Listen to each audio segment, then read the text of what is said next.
Salam sahabat Yuklik News and Music. Di sini kita kedatangan tamu Bung Rando nih. Rando, Olo Rando bro ya? Rando Oro. Oh Rando Oro. Nah, Bung Rando ini adalah pelaku musik yang luar biasa di kota Depok ini ya. Siapa yang nggak kenal beliau sih? Rando ini gabung di apa? Gong Merah Putih. Gong Merah Putih. Gong Merah Putih yang sudah mengeluarkan beberapa karya. Di sini beliau ingin berbicara tentang musisi di masa pandemi, bro. Musisi di masa pandemi itu bagaimana sih nasibnya, melintir apa lempeng? Nah, ini kira-kira bagaimana Bung Rando nih? Iya, kita setelah hampir 2 tahun ini, 2 tahun loh, lama loh 2 tahun. ini pandemi ini ya sangat berdampak sekali buat para musisi ya kan, pekerja seni secara umum. Ini kita sangat kembang kempis. Nah, di saat kempis ini ada nggak jalan keluar untuk mengembang nih? Di pandemi ini paling tidak. Ya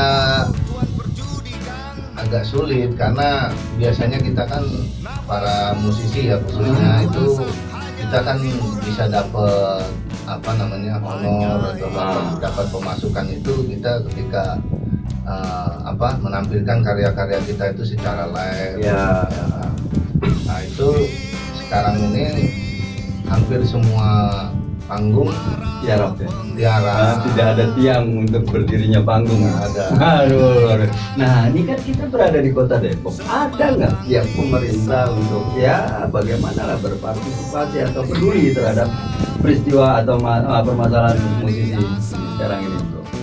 Ya melihat selama pandemi 2 tahun ini sepertinya kalau untuk musisi itu masih minim perhatian, minim sekali dari pemerintah Kota Depok. Emang nggak butuh musik apa ya? Nah ini sebenarnya kan saat ini primadona dari hampir semua negara ya, hampir semua negara termasuk Indonesia, khususnya wilayah Depok. Industri kreatif itu menjadi primadona. Ya, betul. Nah, di industri kreatif itu ada pekerjanya Termasuk musik. termasuk musik. Nah, ini karena industri kreatif ini mengandalkan dari perform, Ya. ya kan, untuk bisa mendapatkan penghasilan. Sekarang itu perform itu sulit sekali untuk mendapatkan izin karena memang kita harus patuh dengan peraturan pemerintah terkait dengan pandemi COVID ini. Ya akhirnya kita dirumahkan. Patuh berarti Secara terbunuh aturan. gitu ya. Mungkin ada pihak pemerintah berinteraksi dengan musisi-musisi yang sedang tiarap ini kala ini ya. Ada pendekatan-pendekatan dari pemerintah Kota Depok khususnya. Kalau komunikasi ada, tapi itu juga sangat minim melalui dinas pariwisata seni budaya ya tersebut. Itu hanya sebatas komunikasi, tapi bagaimana mencarikan solusi supaya para musisi ini survive itu nggak ada kayaknya. Solusi bro, survive nggak ada bro. Gimana itu baru tiarap terus merangkak ya sedikit. Iya, habis aset dijual semuanya, termasuk bahkan musisi ada yang jual alat berkaryanya. Berkaryanya sudah Alat dijual. berkaryanya Kemudian dia juga menjadi dijual. apa besok? Ya buru serabutan kan. Ini bro, aduh pusing juga. Enggak, kalau kita berpikir secara sehat ya, musik itu kan alat atau suatu media untuk menenangkan jiwa. Nah, ketika musik itu bermain, bergerak, itu kan jiwa menjadi tenang. Taruhlah kota, ketika kota ada musiknya, itu jiwa kota itu kan bisa menjadi lembut. Betul. Nah, sekarang kota itu tidak ada musik. Ya. Nah, kemudian bagaimana tuh pemerintah ini loh yang sorry, gua tanya tentang pemerintah. Kala itu mungkin ya di kota Depok tuh ada musik lah sedikit dua dikit ya sebelum pandemi. Ketika tidak ada pandemi, berarti tidak ada musik. Nah, berarti musik yang dilakukan kala itu dianggap hilang atau bagaimana tuh? Harusnya kan ya paling nggak ada lah dia sumbangsi lah karena dia telah menghibur masyarakat banyak kala itu. Sekarang harus ada bagaimana gitu. Ya seharusnya gini, bahwa pemerintah itu kan harus punya kebijakan. Ya kan misalkan seperti masyarakat yang tidak mampu mendapatkan bansos atau ada buruh, kalau buruh pabrik kan digilir ya, maksudnya waktu kerjanya agak dikurangin dan mematuhi prokes. Nah sementara para pekerja seni atau musisi ini kan dia kan hidup dari budaya tontonan. Nah, saat ini kan sekarang budaya tontonan itu vakum. Ya kan? Kalau musiknya sih tetap ada, kita bisa mendengarkan musik di mana aja di YouTube, di apa namanya, di media-media lain. Nah, itulah di aplikasi-aplikasi itu kan ada ya kan. Tapi tontonan yang secara langsung itu kan lebih menarik dibandingkan sekedar kita menyaksikan di YouTube ya kan, terjadi interaksi. Nah disitulah musisi bisa survive. Nah tapi begini bro, permasalahannya kayak yang seperti ya, mohon maaf ya, UMKM kan sepertinya ada perlakuan tersendiri. Betul. Nah beda dengan ya industri kreatif musik ini, teman-teman musisi. Nah kenapa sih harus ada ya, mohon maaf, seperti tebang pilih seperti itu? Padahal disamakan saja atau bagaimana gitu? Kalau saya sih nggak tahu ya, ini kan pemerintah, makanya mungkin melalui podcast ini kita ingin menyampaikan ya kan, jangan sampai industri kreatif ini nanti lumpuh total sehingga ketika pandemi ini berakhir mereka sudah nggak survive lagi karena alat-alat musiknya juga sudah dijual kan, seperti itu. Alat musik udah dijual bro, udah berat nih, udah berat. Gendang, suling dijual semua tuh ya. Terus main apa dia besok? Kalau dia bisa masak nasi goreng, bisa dagang nasi goreng, yang enggak nih. Nah ini kira-kira ada nggak, artinya Bung Rando sendiri nih, punya nggak ide atau masukan untuk pemerintah ya terkait krisis musisi utamanya? Sebenarnya bisa dari melalui pemerintah Kota Depok ya, kita khususnya bicara tentang Kota Depok ini. Pemerintah Kota Depok ini sebenarnya bisa memberikan subsidi ketika teman-teman musisi ini ingin konser online, konser live ya, itu supaya mereka survive dan masyarakat Kota Depok juga bisa menikmati. Misalkan untuk fasilitas konser dan perizinan konser secara online itu difasilitasi oleh pemerintah. Nanti penonton-penonton yang ingin nonton secara live itu mereka membeli tiket ya, dengan harga yang murah lah. Di tengah pandemi ini kita nggak bisa jualan tiket secara mahal ya kan.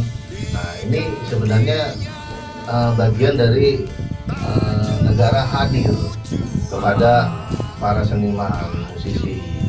Nah seperti itu langkah-langkah yang seharusnya bisa diambil oleh pemerintah Kota Depok, karena kita melihat Depok ini sebenarnya kan kita nggak punya kekayaan alam ya, kekayaan alam batu bara kita nggak punya, minyak kita sumber daya manusia ini. Nah justru sumber daya manusia ini, karena Depok ini sudah kota metropolitan, memiliki keanekaragaman kreativitas yang luar biasa kan, itu yang harus dipelihara oleh pemerintah Kota Depok. Nah kalau tidak dipelihara akhirnya nanti mereka tumbang satu persatu, bahkan bukan hanya alat musik, orang yang lagi pergi ya kan, gantung diri ya kan. Nah ini yang nantinya susah. Nah ini pernah ada upaya untuk konser online seperti yang dibilang tadi. Ya kemarin kita sebenarnya tanggal 26 Juli sebenarnya kita sudah menyebarkan flyer. Kita ingin mengadakan konser online dan penonton juga sudah membeli tiket. Tapi karena pandemi diperpanjang sehingga kita tidak bisa melakukan itu, karena meskipun bagaimana konser online itu kan tetap ada kru. Ya kan, tapi kan terhitung pak, krunya itu kan paling beberapa, artinya sesuai dengan prokes kan bisa, misalnya taruhlah paling banyak 10 orang misalnya. Betul. Nah itu kan bisa prokes. Apa kesulitannya gimana? Apa tidak ada izin dari pemerintah atau gimana nih? Ya itu pertama, izin juga sulit. Terus kedua itu kan saat ini ketika pandemi itu diperpanjang, ya otomatis mobilitas juga kan sulit. gitu. Tapi kalau secara matematika pandemi ya, secara matematika prokes, dengan adanya konser online, menurut Bung Rando gimana tuh? Artinya dia melanggar atau tidak? Artinya berbahaya atau tidak dengan pandemi tadi? Nah makanya kan setiap kita melakukan kegiatan itu kita harus punya apa yang boleh diizinkan dan berapa orang boleh berkumpul. Sekarang misalkan kita mau mengadakan konser online, misalkan ada band utama, terus ada band pembuka. Nah masing-masing itu kan punya kru, belum event organizer sendiri punya kru. Artinya tidak bisa hanya 10-20 orang, bisa sampai 50 orang kan seperti itu. Nah itu apakah diizinkan atau tidak kan seperti itu. Tapi pernah mengajukan atau bagaimana? Ya kita kemarin buktinya harus ditunda ya? sampai PPKM darurat ini selesai. Nah kemudian kompensasi dari pemerintah mungkin ada, karena ditunda kan punya resiko dong. Nah ini seperti ini. Resiko misalkan, seperti misalnya masyarakat sudah membeli tiket. Betul. Ya tuh, nah itu gimana nanti? Nah ya otomatis kita sampaikan kepada masyarakat yang sudah membeli tiket, karena sekarang pandemi diperpanjang ya otomatis kita mengundur jadwal itu.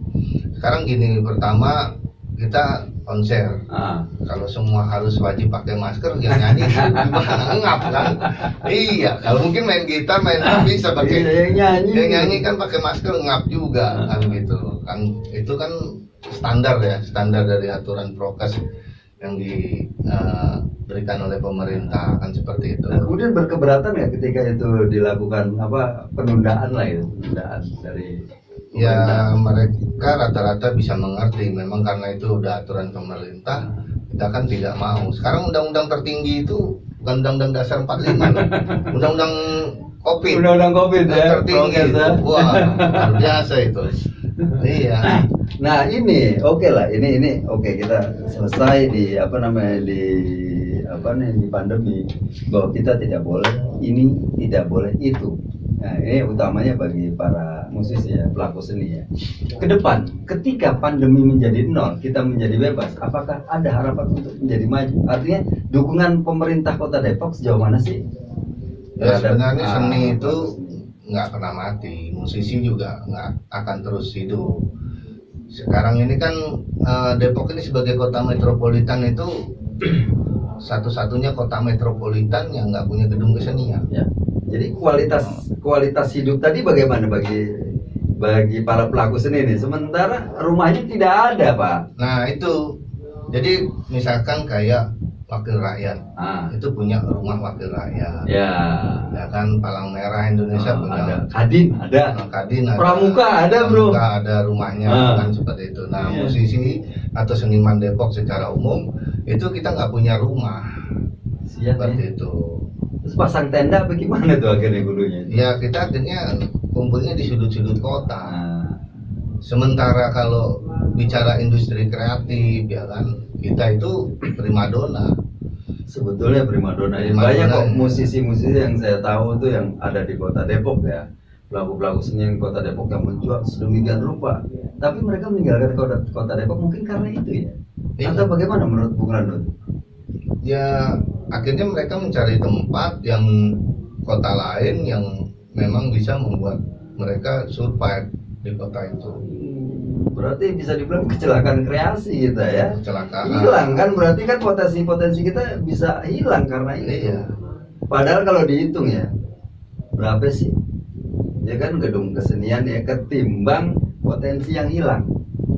Sangat berbanding timpang. Iya makanya itu kira-kira apa sih? Nah mungkin bro tahu nih alasan pemerintah menyendat. Taruh menyendat mungkin besok ada ya. Itu untuk mengadakan gedung kesenian itu apa sih alasannya? Iya masalah etikat aja. Etikat yang kayak gimana? Masalah niat dan kemauan. Niat? Iya. Bisa dibilang nggak ada niat? Ya mungkin niat ada ya? Tapi kemauan nggak ada. Usaha dalam hati dong, dalam hati. Jadi Depok ini kan sebenarnya banyak lah pasos-pasum ya, yang bisa dimaksimalkan ya kan, seperti kayak apa ya, alun-alun aja bisa dibangun ya kan. Itu beli tanah baru ya kan. Iya betul. Iya. Nah terus ya banyak lah yang bisa sebenarnya Depok ini. Mungkin nggak harus di tengah kota lah. Gedung kesenian itu bisa juga di pinggiran kota, nggak masalah. Yang penting fasilitas itu menunjang. Karena sekarang itu akses itu, lokasi itu bukan hal penting, tapi fasilitas yang menunjang seperti itu akan dikejar orang. Nah ini bro, jadi apa tadi taman kota ada, terus alun-alun ada. Artinya pemerintah Kota Depok berani mengeluarkan uang miliaran rupiah untuk alun-alun. Isi dari alun-alun tersebut, kalau tidak pancawarna itu kan nggak menarik kalau menurut saya. Nah menurut antum gimana, menurut ente nih? Kira-kira kalau di alun-alun itu tidak ada giat yang menonjol, seperti halnya seni, kan yang bisa ditonjolkan seni musik misalnya. Ya, gimana? Kalau ini kan saya belum bisa bicara tentang alun-alun, ini kan pasca diresmikan langsung pandemi. Jadi saya nggak tahu isi pikirannya dari pemerintah ini, targetnya untuk kegiatan-kegiatan di alun-alun itu apa aja kan. Di situ kan pasti ada kegiatan olahraga, kegiatan seni, kegiatan mungkin diskusi, seperti itu. Nah misalnya di alun-alun itu diadakan pos seni, artinya seperti rumah seniman lah di situ. Kira-kira para seniman atau musisi itu mau menerima nggak kalau cuma ada di alun-alun?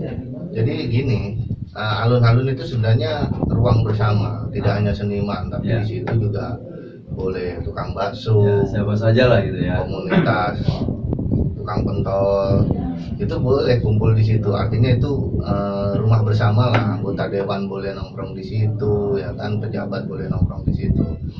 Nah kalau rumah kreativitas, ya kan, atau gedung kesenian ini kan lebih terfokus sendiri ya, rumah sendiri. Sehingga gini, kenapa kita butuh gedung kesenian? Karena kita menyewa gedung swasta untuk sebuah pertunjukan itu pasti mahal, ya kan. Untuk acara pernikahan aja mereka bisa 20 juta kalau di salah satu hotel di kawasan Margonda itu baru gedungnya saja. Nah sementara kita butuh itu pemerintah itu hadir untuk memfasilitasi seniman sehingga sewanya murah, sehingga seniman itu ketika ingin pentas supaya mereka bisa mendapatkan hasil, ya kan, itu harus ada subsidi dari pemerintah, ya kan. Artinya gedung pertunjukan yang murah seperti itu. Bahkan kalau bisa free, kita hanya membayar biaya kebersihannya seperti itu. Nah ini karena itu bagian dari elemen kota. Elemen. Nah, nanti kan di situ kan ada pemasukan parkir, ada pemasukan pajak hiburan. Kita akan membayar pajak di situ. Nah, berarti kan ketika ada gedung kesenian, di situ ada potensi ekonomi toh. Artinya ada income, ada pendapatan untuk pemerintah. Betul. Nah, ini yang saya pertanyakan, sejak ini kan seniman berarti upaya seniman untuk membangun kota. Lihat potensinya. Artinya ketika ada gedung kesenian, ada parkir, ada segala macam. Nah, yang jadi permasalahan kenapa itu ada keraguan-keraguan tadi yang seperti Bro bilang tadi itu. Artinya ada niat tapi belum ada apa tadi? Belum ada upaya. Upaya. Apa alasannya? Padahal kan kalau dilihat ke depan retribusi ada. Betul. Ya kan? Potensi masyarakat terbangun. Betul. Ya enggak? Nah, ini kira-kira apa nih? Ini ada apa sih di balik ini? Gini, di beberapa kota, bahkan di daerah-daerah yang pinggiran dari ibu kota, jauh dari ibu kota itu, mereka bisa membangun komunikasi internasional. Jadi untuk kalau negara otomatis punya akses komunikasi internasional. Ini maksudnya komunikasi internasional lewat seni ya? Nah ini, jadi kalau semuanya sekelas pemerintah daerah tingkat 2, komunikasi politik secara internasional kan nggak mungkin. Ya kan, mungkin aja tapi akan sulit. Tapi melalui dunia seni, melalui dunia musik, itu komunikasi internasional itu lebih masif. Fleksibilitasnya ada. Sekarang misalkan Kota Depok punya fasilitas konser yang bisa menampung 5.000 atau 10.000 penonton. Ya kita berani mengundang Bon Jovi kan seperti itu. Iya betul. Ya kan, kita berani mengundang Scorpion ya. Nah itu kan komunikasi internasional. yang nonton dan yang membaca berita tentang konser Bon Jovi itu bukan hanya orang Indonesia. Dan Depok terbawa di situ kan? Depok terangkat di situ ketika kita bisa sukses mengangkat.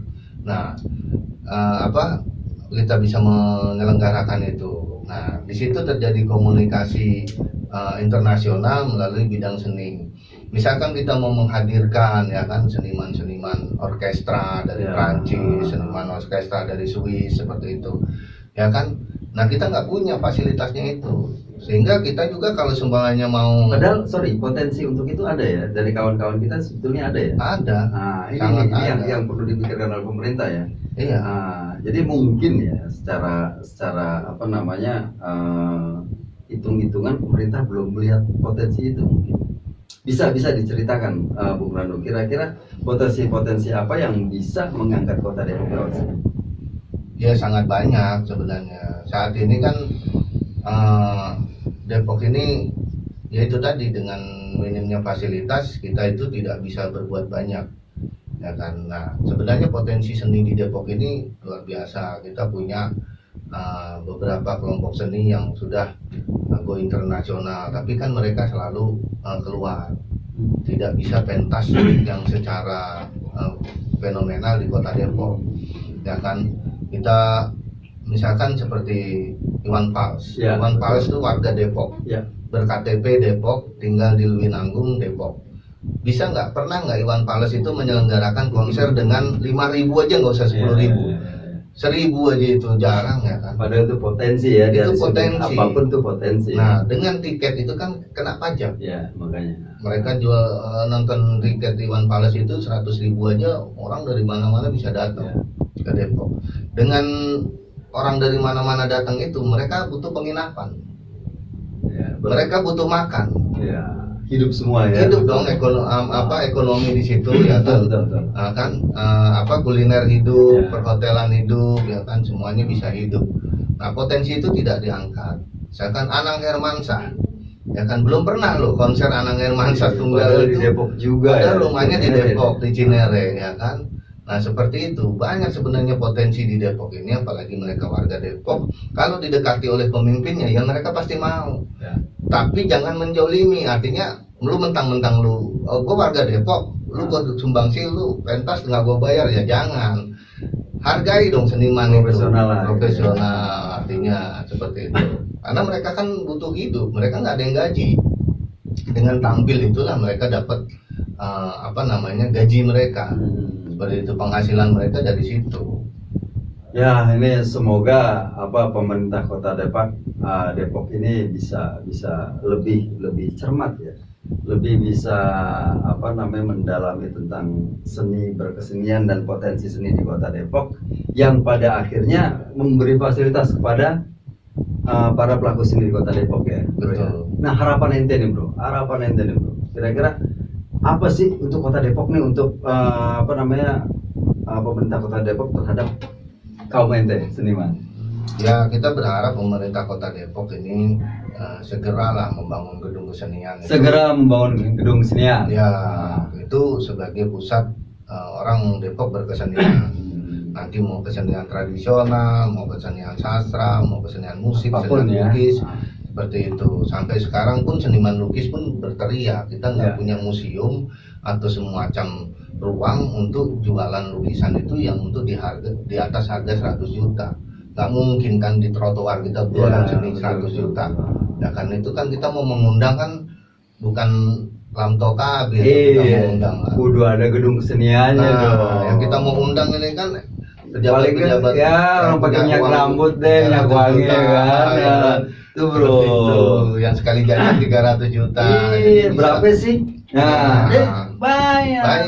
Kalau di trotoar kan panas ya. Ada nggak pajak pembelian? Ada. Nah, itu kan buat pemasukan. Seperti itu. Itu yang kita harapkan. Ini perlu dipertimbangkan nih. Iya. Nah, terus di kota-kota metropolitan itu, bahkan bukan kota metropolitan, sekelas kabupaten aja, yang masyarakatnya itu kalau dibilang indeks prestasi manusianya kiranya ya kan itu di bawah Depok. Itu mereka aja sudah membuat jauh ya kan 10 tahun yang lalu itu BUMD wisata. berhati lembut mungkin ya. Iya.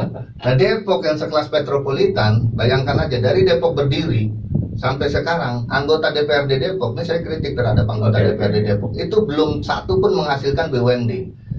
BUMD yang ada saat ini itu warisan Bogor ya? dari pemerintah Kabupaten Iya. Bogor. Jadi mereka itu kunjungan ke daerah-daerah selama 22 tahun ya. 22 tahun kota Depok. Nah, selama 22 tahun nih anggota Dewan di Depok ini kunjungan kemana-mana itu hasilnya apa, kan seperti itu, kita bingung. Iya. Masa nggak bisa sih menghasilkan BUMD wisata, itu kan padahal sangat dengan modal potensi kecil. untuk BUMD itu Potensi. banyak di kota Depok ya. Sangat potensi, makanya seperti kita ambil contoh lah, apa namanya, Garut aja punya hotel BUMD bro. itu Wilayah sendiri tuh. seperti itu. Nah Kabupaten Bogor lah yang terdekat ya, induk kita ya, itu mereka bisa bekerja sama dengan BWSCC, area-area sepadan sungai itu bisa dijadikan tempat-tempat rumah makan. Iya. Contohnya seperti yang baru di Pondok Rajek, ya kan, ada Paradesa, terus ada Cimori, ada Ahpong. Boleh, ketika BUMD itu bekerja sama dengan BWSCC, tanggung jawabnya ada. Iya. Mereka akan menjaga kelestarian lingkungan hidupnya. Iya, jadi Ekonominya kompensasinya jelas ya, terhadap Jelas. lingkungan, terhadap ekonomi, terhadap masyarakat. Ada penjaminnya, ya penjaminnya BUMD. Kebetulan BUMD ini berlogo pemerintah. Nah sekarang kan sebenarnya Depok ini sangat punya potensi luar biasa. Dia kota metropolitan terbanyak memiliki telaga alias setu, Iya. ya kan? Kita tuh terbanyak. Nah sekarang misalkan Disporiata mengelola setu, ya kan? Terus ditarifin 5.000 masuk, ribut bro. Iya. Wartawan masuk maunya gratis, anaknya, keluarganya, tetangganya gratis, belum yang lain-lain, semuanya pengennya gratis. Tapi kalau badan usaha, namanya sudah badan usaha, yang nggak bisa gratis, nggak ada bro. Jenderal bintang 4 aja bayar listrik loh bro. Siapa lu bayar? Betul. Karena Nggak potensi ada. ekonomi untuk daerah jelas. Betul. Gitu. Karena saya badan usaha, Iya. saya ditugaskan untuk usaha, Iya, betul. bukan sosial. Kalau pemerintah tidak boleh berusaha, Iya. karena dia badan pelayanan pemerintah. Disitulah filosofinya berbeda. Waduh, luar biasa nih obrolan kita nih. Semakin kesono, semakin dalam bro. Tapi begini intinya, kaitan dengan para pelaku seni.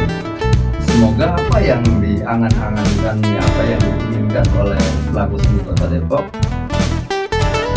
Dan yuk klik sampai di sini dulu obrolan kita. Sampai bertemu lain waktu. Salam. Bye bye. Gile.